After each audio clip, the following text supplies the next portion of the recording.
The key to its defences is its so-called tritium safety cell, a rigid steel cage reinforced at key points. Smart describe it as the hard shell of a nut, with small but efficient crumple zones both at the front and at the rear. In theory, getting inside is like putting on a suit of armour.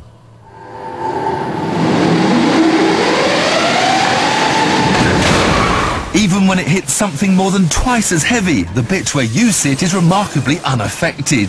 There may not be a long crumple zone, but look how the Smart's windscreen remains intact. This is testimony to the rigidity of the passenger cell.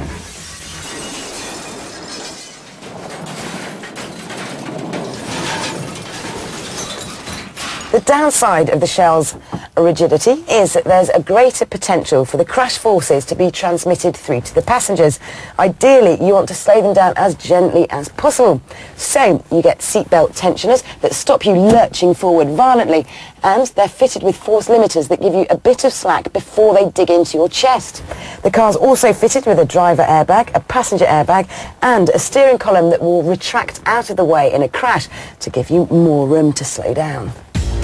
That's the theory, but no one knows how the car will behave when it's crashed at 70 miles an hour, which is where we come in. We've enlisted the help of engineering guru Dr. James Brighton. His team have converted a Smart so that the brakes, steering and throttle can be operated via remote control. Dr. Kim Blackburn will guide the Smart from a chase car straight into 20 tonnes of concrete block.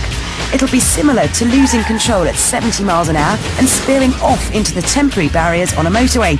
Surely now the Smart has met its match. Kim to James, 10 seconds. 10, 20, 30, 5, keep it straight, thank you. 40, 5.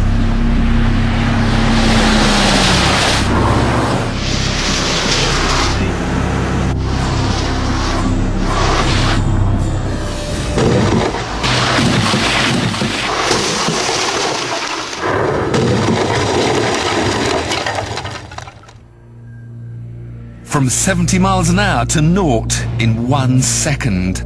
Energy that it moved 20 tonnes of concrete, leapt into the air and rebounded to the side of the road.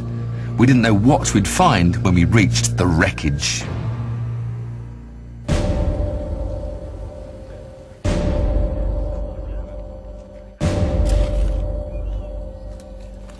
The steel cage has certainly done its job really well. You can still see the original shape, just that one nasty kink there.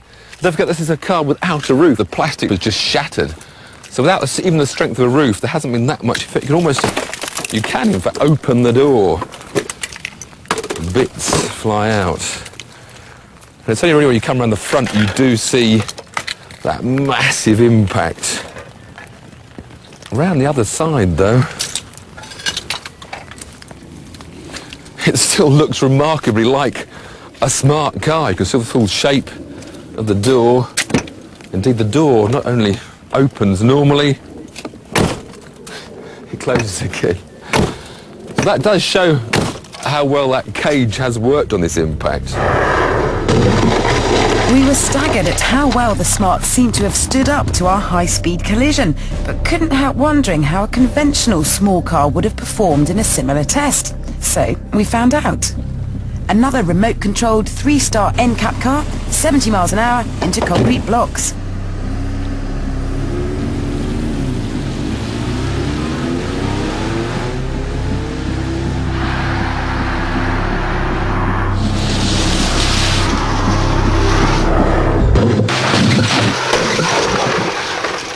Without a super stiff structure like the Smart's, you can see how this car's bodywork ripples as the shockwave dissipates.